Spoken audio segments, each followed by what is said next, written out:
कहानी की शुरुआत में हम वन रयू वन नाम के नॉर्थ कोरिया के एक सीक्रेट एजेंट को देखते हैं। वन रयू वन यूनिट 5446 का सीक्रेट एजेंट होता है। ये एजेंसी इतनी सीक्रेट है कि इसके बारे में खुद नॉर्थ कोरिया के लोगों को नहीं पता है। यहाँ के जासूसों का काम साउथ कोरिया में छुपकर रहना और मिशन मिलने पर उसे शांति से पूरा करने का होता है। तभी यूनिट 5446 के कर्नल आते हैं। कर्नल आकर वॉन को बताते हैं, अब हम सिर्फ 2 ही शर्तों पर मिल सकते हैं। पहली, जब हमारा रियूनिफिकेशन होगा ब्रदर्स के तौर पर, या फिर दूसरी, जब हम एक दूसरे के दुश्मन बन चुके होंगे तब। इसी के साथ कर्नल उसे बताते हैं कि चाहे जो हो जाए तुम्हें हर हाल में जिंदा रहना है। दरअसल ये कर्नल ही हैं जिन्होंने इस सुपर सीक्रेट यूनिट को बनाया है। इसी के साथ ये सीन यहीं कट होता है और हम साउथ कोरिया के सोल में वॉन को देखते हैं। साउथ कोरिया में अपने मिशन के दौरान वॉन अपना नाम बदलकर डोंगो रख लेता है और एक पागल बनने का नाटक करता है ताकि कोई उसे पहचान न सके।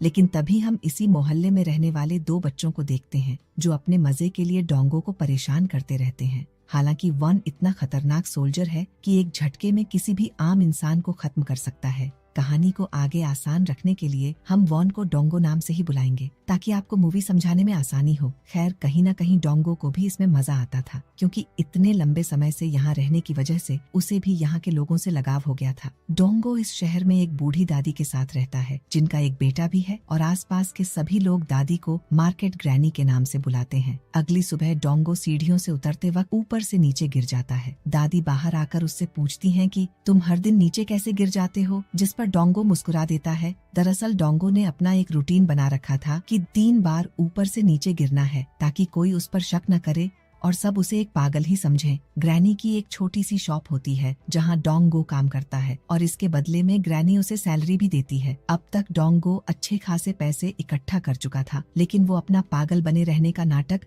हमेशा करता रहता है। एक दिन डोंगो दुकान के बाहर सफाई का काम कर रहा था। तभी हम यूरान नाम की लड़की को देखते हैं जिसे डोंगो मन ही मन पसंद करता है। लड़की के जाते ही उसका भाई पीछे से आकर डोंगो को एक थप्पड़ मार देता है। डोंगो मन ही मन सोच रहा होता है कि जब भी मेरा दिन आएगा उस दिन मैं ये हाथ ही काट दूंगा। दोपहर को ग्रैनी डोंगो से अपने भाई यानी ग्रैनी के बेटे को जगाने के लिए कहती है। जैसे ही डोंगो अपने भाई को जगाने के लिए जाता है वो उठने से मना कर देता है, इसलिए डोंगो जाकर दुकान संभालने लगता है जहाँ वो सोने का नाटक कर रहा होता है। तभी वही 2 बच्चे जो हमेशा डोंगो को परेशान करते रहते हैं दुकान से 2 चॉकलेट के पैकेट उठा ले जाते हैं। डोंगो ये सब एक डायरी में लिख लेता है और फिर से सोने की एक्टिंग करने लगता है। तभी एक लड़की जिसका नाम जियोरैन होता है आकर उसे सिगरेट का एक डिब्बा मांगती है, मगर उसने काफी छोटे कपड़े पहने होते हैं। इसीलिए डोंगो मन ही मन सोच रहा होता है कि अगर ये लड़की नॉर्थ कोरिया में होती तो वहाँ इसे कब का मार चुके होते। खैर, तभी दुकान पर एक पोस्टमैन आता है। वो भी डोंगो की तरह ही नॉर्थ कोरिया का सीक्रेट एजेंट होता है। वो डोंगो से पूछता है कि तुम यहाँ कब से हो, जिसके जवाब में डोंगो उसे बताता है कि मैं पिछले 736 दिनों से यहाँ हूँ। बात करते हुए डोंगो अपना पेजर चेक करता है, मगर आज तक उसे कोई भी मिशन नहीं मिला है। वो हर पल इसी इंतजार में रहता है कि कब उसे उसका मिशन मिलेगा जिसके लिए उसे यहाँ भेजा गया है। रात को डोंगो जानबूझकर उन दोनों बच्चों के सामने रोड पर टॉयलेट कर देता है। ऐसा डोंगो हर 2 महीने में एक बार करता था ताकि लोग बिल्कुल ये मान लें कि वो एक पागल है। लेकिन ऐसा करते हुए उसे उसकी क्रश यानी यूरान देख लेती है। फिर अगली सुबह यूरान डोंगो को इग्नोर करने लगती है। तभी यूरान का भाई एक बार फिर से पीछे से आकर उसे थप्पड़ मार देता है। ये सब देखकर डोंगो का भाई उसे फाइट करना सिखाता है और उसे पंच करने के लिए कहता है, मगर डोंगो ऐसा नहीं करता है क्योंकि उसका एक पंच भी बहुत खतरनाक होगा। जल्द ही ग्रैनी आकर डोंगो को डिलीवरी देने के लिए कहती है, मगर तभी पोस्टमैन को गुजरता देख डोंगो पागलों के जैसे उसके पीछे भागने लगता है। पोस्टमैन एक खाली जगह पर पहुंचकर डोंगो को एक लिफाफा देते हुए कहता है कि तुम अपना मिशन जल्दी से खत्म करके नॉर्थ कोरिया वापस लौट जाना और मुझे पता है कि तुम ये कर लोगे। घर पहुंचकर डोंगो अपने लिफाफे को खोलता है जिसमें उसकी माँ की एक पुरानी तस्वीर होती है। डोंगो उस तस्वीर को देखकर काफी इमोशनल हो जाता है और झुककर अपनी माँ को प्रणाम करता है। अगली सुबह डोंगो अपने भाई के साथ पड़ोस के ही एक अंकल, जिन्हें लोग अंकल गो के नाम से बुलाते हैं, उनके यहाँ सामान की डिलीवरी करने जाता है। वहाँ उसे पता चलता है कि अंकल के यहाँ 4 रूम हैं जो उन्होंने रेंट पर दे रखे हैं। इन्हीं में से एक रूम में यूरान भी रहती थी। अभी कुछ ही दिन पहले एक नया किराएदार भी आया है जो पेशे से एक आर्टिस्ट है। अंकल उसे बाहर बुलाते हैं, मगर वो किसी कारण से बाहर नहीं आता है। डोंगो अपने घर में अपनी ट्रेनिंग कर रहा होता है और सोचता है कि कहीं मेरा देश मुझे भूल तो नहीं गया या वो मुझे मारने वाले हैं। तभी उससे मिलने हीरान आता है और ये वही लड़का है जो अंकल गो के यहाँ अभी अभी शिफ्ट हुआ है। हीरान आते ही डोंगो पर हमला करना शुरू कर देता है। थोड़ी देर लड़ाई करने के बाद हीरान डोंगो से कहता है कि तुम्हारी स्किल्स अभी भी खराब नहीं हुई हैं। दोनों बाहर जाकर आकर आपस में बात करते हैं, जहाँ डोंगो उससे पूछता है कि तुम यहाँ क्यों आए हो, तुम तो कर्नल ली के बेटे हो। ही रैन उसे बताता है कि मैं नॉर्थ कोरिया में बोर हो रहा था, इसीलिए मेरे फादर ने ही मुझे मिशन पर यहाँ भेजा है। मिशन सुनते ही डोंगो हैरान हो जाता है और उससे पूछता है कि तुम्हारा क्या मिशन है, मैं तो इतने दिनों से यहाँ हूँ, मुझे तो कोई मिशन नहीं मिला। ये सब सुन ही रैन डोंगो से कहता है कि तुम अपना पागल बनने का नाटक जारी रखो, मैं तो चला अपना मिशन पूरा करने। डोंगो घर आकर एक बार फिर अपना पेजर चेक करता है, लेकिन अभी भी उसके लिए कोई मिशन नहीं आया था। खैर अगले सुबह डोंगो ही रैन को कहीं जाते हुए देखता है तो वो समझ जाता है कि वो अपने मिशन के लिए जा रहा है, इसलिए डोंगो साइकिल से उसका पीछा करना शुरू कर देता है। लेकिन तभी बीच रास्ते में वो पोस्टमैन को देखता है और उससे अपने कपड़े और साइकिल बदलकर उसकी स्कूटी से ही रैन का पीछा करने लगता है। काफी देर पीछा करने के बाद डोंगो को पता चलता है कि ही रैन एक म्यूजिक ऑडिशन के लिए आया है और अभी के लिए यही उसका मिशन है। लेकिन ऑडिशन में ही रैन बुरी तरह से फेल हो जाता है। रात को जब डोंगो अपने घर में होता है तभी अचानक से कोई गेट खटखटाता है। चेक करने पर पता चलता है कि ये तो वही बच्चा है जो रोज डोंगो को पत्थर मारता था, मगर इस बार वो रोते हुए डोंगो से अपने साथ चलने के लिए कहता है। डोंगो के पूछने पर वो बच्चा बताता है कि मेरा भाई बाहर टॉयलेट करने के लिए गया था, लेकिन वो तब से गायब है। साथ ही वो बच्चा बताता है कि जब से मेरे फादर गए हैं तब से उसने मुझे कभी अकेले नहीं छोड़ा है, इसलिए डोंगो उसके साथ चलने के लिए तैयार हो जाता है। डोंगो अपनी ट्रेनिंग स्किल्स की मदद से बच्चे की आवाज को दूर से ही सुन लेता है और उस आवाज का पीछा करने लगता है, लेकिन कहीं कोई उसे पहचान न ले, इसलिए वो बीच में ही अपने कपड़े बदलकर चेहरे पर एक मास्क पहन लेता है। जल्द ही डोंगो उस बच्चे के भाई को खोज लेता है जो मिस्टर पार्क नाम के एक बार्बर की दुकान में होता है। ये बच्चा कुकीज की लालच में यहाँ चला आया था। डोंगो मिस्टर पार्क की बातों से समझ जाता है कि मिस्टर पार्क इस बच्चे की मॉम को पसंद करते हैं। तभी बच्चे को खोज रहे बाकी सभी लोग उस दुकान तक पहुँच जाते हैं, लेकिन सब डोंगो को देखकर हैरान हो जाते हैं और उसे एक ठरकी समझते हैं, क्योंकि उसने जल्दबाजी में किसी की ब्रा पहन ली थी। हालांकि मास्क की वजह से कोई उसे पहचान नहीं पाता। फिर मौका मिलते ही डोंगो जल्दी से एक दीवार पर चढ़कर वहाँ से भाग जाता है। तभी मिस्टर पार्क उस बच्चे के साथ बाहर आते हैं, जिसे देख सबको लगता है कि मिस्टर पार्क ने ही इस बच्चे को बचाया है। खैर यहाँ से सीन शिफ्ट होता है और हम एक नॉर्थ कोरियन स्पाई को देखते हैं। ये स्पाई अब साउथ कोरिया की मदद करता है, इसलिए हम उसे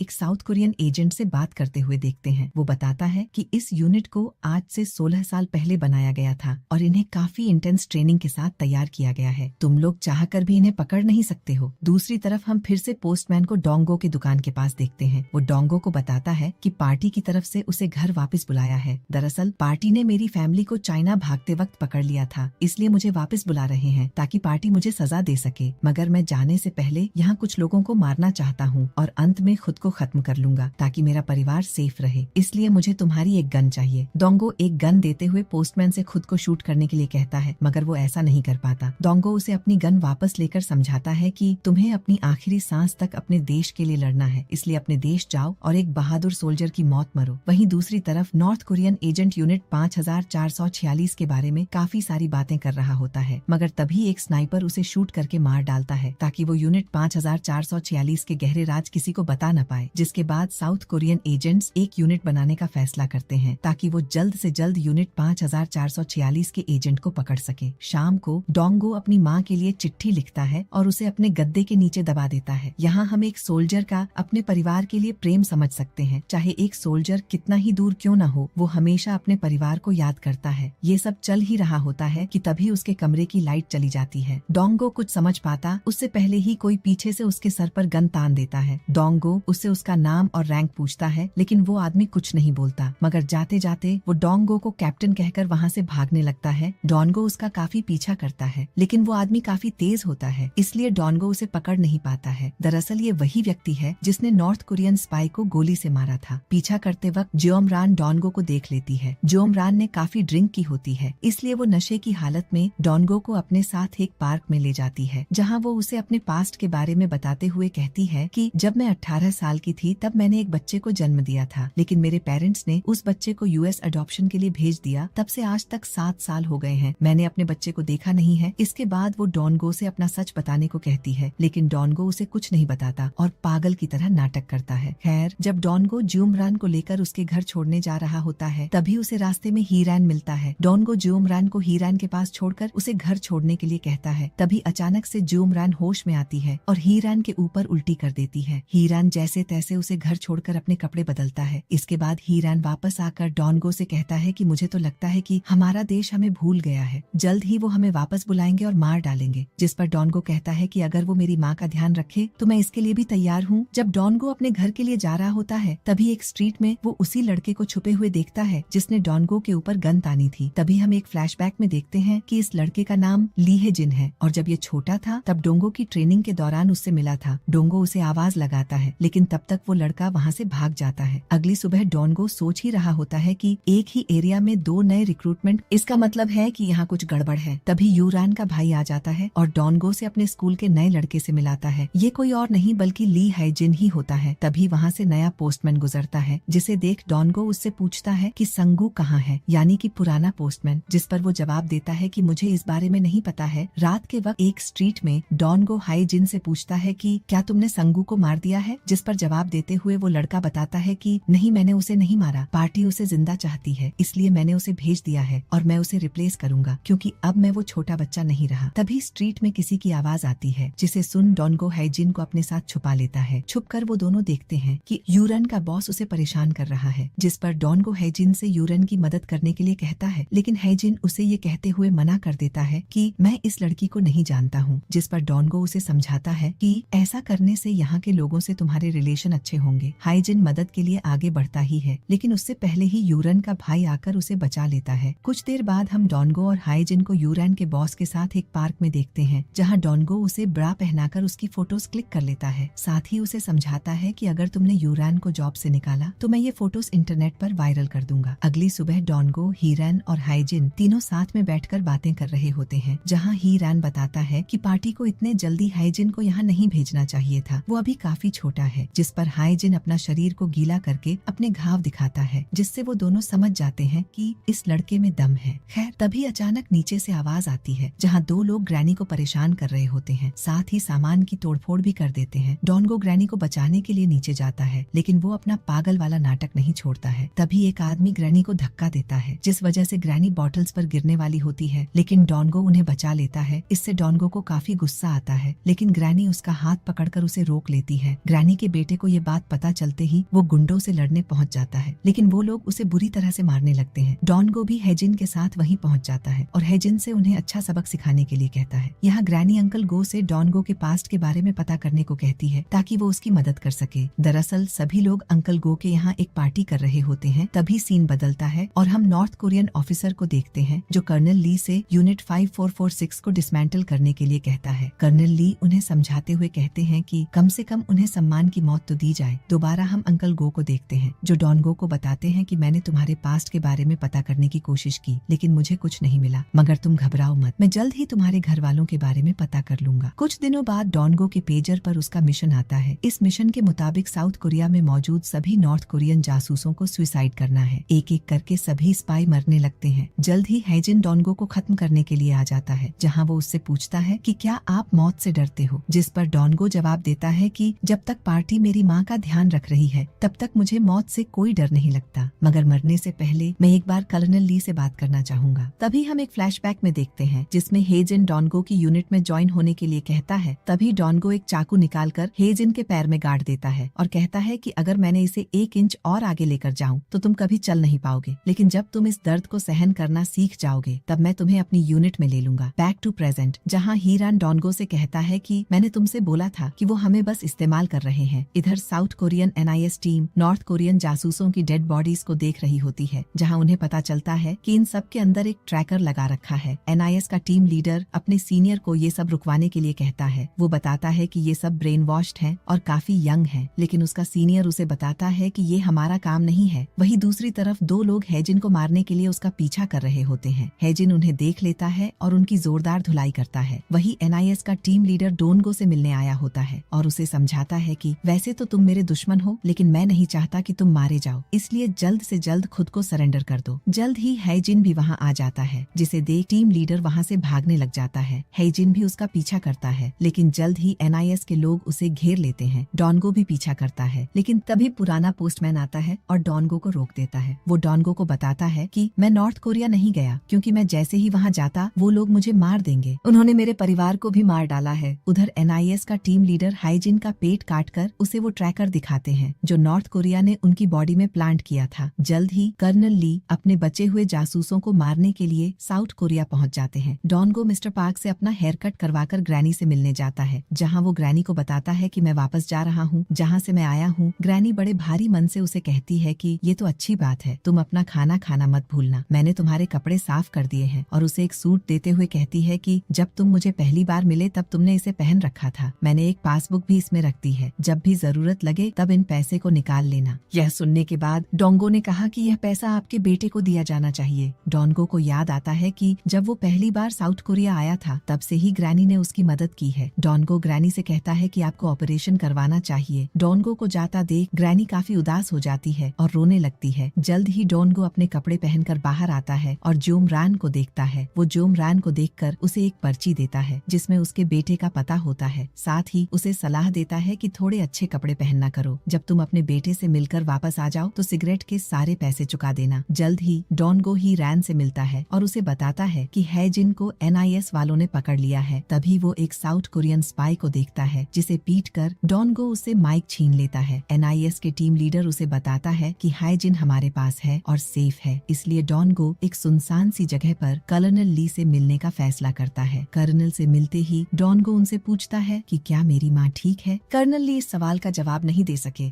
और अचानक एक सीक्रेट एजेंट जो कर्नल के साथ था डोंगो को गोली मार देता है, लेकिन डोंगो जैसे तैसे बचकर कर्नल के साथ लड़ना शुरू करता है। लेकिन तभी वो एजेंट पीछे डोंगो को एक चाकू मार देता है और उठाकर खिड़की से बाहर फेंक देता है। तभी अचानक वहाँ दोनों छोटे बच्चे आ जाते हैं जो डोंगो को समझाते हैं कि तुम्हें ऐसे खुले में टॉयलेट नहीं करना चाहिए। नॉर्थ कोरियन एजेंट नीचे आकर डोंगो को शूट करने ही वाला होता है, तभी ही रैन आकर अपनी कार से उसे ठोक देता है। डोंगो जल्दी से बच्चों को गाड़ी में बैठाकर उनके घर के बाहर छोड़ देता है, साथ ही उन्हें समझाता है कि अब से तुम्हें ही अपनी माँ की देखभाल करनी है। जल्द ही डोंगो और ही रैन एक खाली अपार्टमेंट में जा पहुंचते हैं जहां वो पोस्टमैन उनका इंतजार कर रहा होता है। दरअसल ही रैन ने ही उसे गन्स लाने के लिए कहा था। जल्द ही वो एक बैग ही रैन को देता है जिसे खोलने के बाद पता चलता है कि इसमें गन्स की जगह ब्रिक्स रखी है। तभी वो पोस्टमैन खुद को इंट्रोड्यूस करता है और बताता है कि मेरा नाम यंगुक है, मैं पॉलिटिकल फिलोसफी का एक प्रोफेसर हूँ। ये सुन ही रैन को याद आता है कि ये तो वही प्रोफेसर है जो शुरू से यूनिट 5446 के खिलाफ था। इतना कहते ही वहाँ और भी कई सारे एजेंट्स आ जाते हैं, लेकिन डोंगो और ही रैन मिलकर उन्हें बुरी तरह से मारते हैं और टेरेस पर चले जाते हैं। तभी ही रैन के मोबाइल पर एक मैसेज आता है कि तुम्हारा ऑडिशन क्लियर हो गया है। किस्मत कितनी अजीब चीज है। टेरेस पर कर्नल ली अपने लोगों के साथ उन्हें घेर लेते हैं। वहीं नीचे NIS के लोग और पुलिस फोर्स भी एकत्रित हो जाती है। कर्नल ली के एजेंट्स में से एक एजेंट ही रैन की मॉम की बेइज्जती करना शुरू कर देता है, जिसे सुन ही रैन डोंगो से कहता है कि तुम सबको मार देना, बस इसे मेरे लिए छोड़ देना। डोंगो ऐसा ही करता है, उस एजेंट को पकड़कर ही रैन की तरफ फेंक देता है। डोंगो कर्नल ली से कहता है कि मैंने बस एक ही चीज मांगी थी कि मेरी माँ का ख्याल रखना, लेकिन तुमने वो भी नहीं किया। ये कहकर डोंगो एक एक करके सभी एजेंट्स को मार देता है। इधर ही रैन भी उस एजेंट को मार देता है, लेकिन मरने से पहले वो एजेंट ही रैन में चाकू मार देता है। जल्द ही कर्नल ली और डोंगो के बीच लड़ाई होने लगती है। कर्नल ली डोंगो को बुरी तरह से घायल कर देते हैं, मगर जल्द ही पुलिस वाले ऊपर आ जाते हैं और इनमें से एक पुलिस वाला कर्नल को शूट कर देता है। दरअसल ये पुलिस वाला हैजिन होता है। कर्नल मरने से पहले एक ग्रेनेड की पिन निकाल देता है। ये देख ही रैन कर्नल को बॉम्ब के साथ लेकर टेरेस से नीचे कूद जाता है। जल्द ही बॉम्ब फटने की वजह से उन दोनों की मौत हो जाती है। तभी NIS का टीम लीडर के पास बाकी को गिरफ्तार करने का मैसेज आता है। पुलिस फोर्स आगे बढ़ती है, लेकिन हैजिन उन पर गन पॉइंट कर देता है। उधर डोंगो ग्रैनी की दी हुई पासबुक को देखता है। पासबुक देखकर डोंगो काफी दुखी है। पुलिस फोर्स को आगे बढ़ता देख हैजिन उन पर फायरिंग चालू कर देता है, जिसके बदले पुलिस फोर्स उसे शूट करने लगती है। लेकिन डोंगो हैजिन के सामने आ जाता है और उसे भी गोली लग जाती है। कुछ देर बाद दोनों टेरेस से नीचे गिर जाते हैं। वहीं दूसरी तरफ डोंगो के आसपास के सभी लोग उसे काफी याद करते हैं। ग्रैनी अपने बेटे जैसे डोंगो को याद करके काफी दुखी होती है। कुछ समय बाद वो उसी जगह पर जाती है जहाँ डोंगो उन्हें पहली बार मिला था। ग्रैनी ने वहाँ पर एक तस्वीर लगाई होती है जिसमें ग्रैनी, उनका बेटा और डोंगो होते हैं। तस्वीर के पीछे ग्रैनी ने एक लाइन लिखी होती है कि डोंगो अगर तुम जिंदा हो तो यहाँ पर एक लाइन लिख देना। जल्द ही ग्रैनी देखती है कि फोटो के पीछे एक लाइन लिखी है कि मॉम आप बीमार मत होना। और इसी के साथ ये मूवी यहीं समाप्त होती है।